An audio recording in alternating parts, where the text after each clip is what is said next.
All right, so right here we have the 9-bot G30 Max, and I had this scooter for over a month now, and I did close to 300 miles. In today's video, we're gonna jump right into the review, and we're gonna answer the question, should you buy an e-scooter? And spoiler, I think you should. But anyway, let's get into the video. All right, so starting off the video, this is a 9-bot G30 Max. I did pick this up on Best Buy, and the price of this scooter is around $1,000, but I got this on sale for $700. So what can a $700 scooter get you? Well, let's start off with the wheels. So these are some small wheels. I don't know the exact dimensions, but I will post the link to the scooter if you want to check this out. And yeah, they're both pretty small. Now, one thing about this scooter, it does have Regen Break-In, and then it has like a regular brake up front. Your motor is in the back, and this is the motor that does the Regen Break-In. Then you have this little kickstand right here, and then you have some 9-bot branding right there. And then right here, I did buy a lock for this scooter. I do not recommend buying this lock, but it's too late to take this lock back. But yeah, with this specific lock, the only way to really lock this scooter up is you gotta put it through the tire or put it through here. But it's a little bit of a pain in the ass with this lock, so I do not recommend buying this lock for this scooter.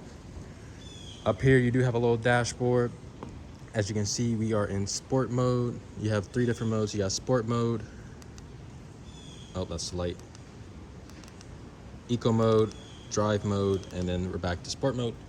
You also do have a light on the front. I'm gonna show you guys that real quick. So here is the LED light. It is pretty bright at night, so if I get some night footage, I will show you guys that. Also, you do have a tail light.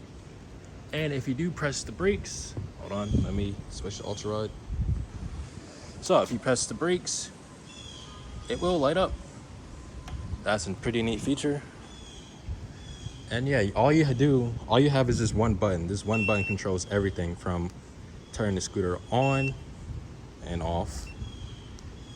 And yep, you can also switch through your modes just by double tapping the power button. And then if you just tap it once, it turns on the light. And then right here I have a little phone mount. It does hold my iPhone 13 Pro Max pretty well. But yeah, and then we have the throttle right here. I'm not gonna engage it because this thing might go crazy. And then we also have the bell. Yeah, I don't really like using that, but I use it if I have to.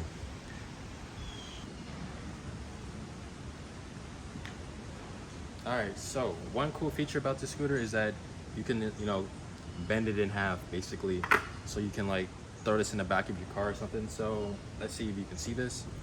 Yep, cool, so you can see. All right, so there's like a little lever back here. So you pull this out and then you just push this up, and then this thing just breaks in half. And then you just fold it like this. There's a little latch right here that this connects to. So yeah, it just connects to this little latch right here. Hopefully you can see that. But yeah, this scooter weighs about 45 pounds. So not too heavy, but not something I want to be carrying all day. There are scooters that are way heavier than this. I've seen some that are like 100 pounds. Yeah, there's no way in hell I'm carrying that anywhere. But the battery in here is, it can get you about, well, it advertises about 40 something miles, but in reality, you only get like 16 miles in sport mode. I don't drive in eco mode. Eco mode is way too goddamn slow to be driving in. And drive mode, I mean, it's like in the middle, but with drive mode, you probably edge out an extra like 2 to 3 miles, but whatever, it's not that big of a deal. So yeah, in sport mode, you get about 16 miles, and drive mode, probably around 18 to 20 miles. In eco mode, I've seen that you can get up to 28 miles, but I'm not driving in eco mode. All right, guys, so we are using my actual camera. You guys gotta give me a break. I actually didn't bring the right lens, so I have to stand pretty far back from this app. But I am screen recording, so I will show the screen preview on somewhere on the screen. But yeah, this is what the apps looks like.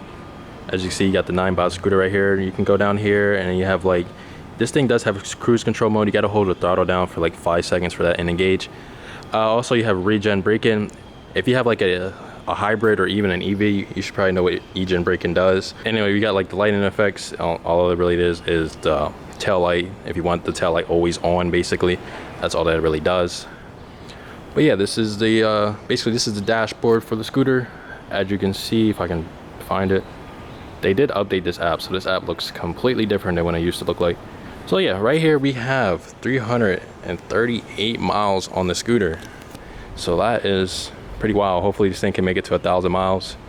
You can also lock the scooter. Let me see, this is it. So yeah, this is like it's not really like a real lock. All it does is like lock up the brakes, and it starts beeping if someone tries to take your scooter. So I'm gonna demonstrate that for you real quick. Hold on, I do not have the right lens for this, but I'm gonna show you guys what I mean. So I just enabled the lock, and if I try to move the scooter, it's gonna start beeping and I can feel the brakes engaging. So please do not rely on that lock, because someone can just, you know, pick up your scooter and run with it. I advise you to buy like a physical lock and use that lock. You can use this lock as well. Let's say you might run into the bathroom real quick, or you know, you have eyes on your scooter. Like maybe you can use your lock for that, but please do not rely on that lock, because someone could just steal your scooter. Now, in order for this lock to work, you do need to have the scooter on, but yeah, it's gonna drain your battery, so I just recommend not using that. I'm sorry guys, I do not have the right lens for today. Like everything's just out of focus. There we go, now it's focused. So yeah, I do not have the right lens for today. It is raining, so this is the only lens that I can get wet. But yeah, here is the 9-baht scooter, and I think we're gonna wrap up the review here, because there's really not much to talk about. So yeah, should you buy an e-scooter? I think you should. It's, you know, it's kind of fun. Go on some of your favorite bike trails and have some fun with the scooter. I feel like scooters are a little bit more fun than bikes, but I mean, that's just me.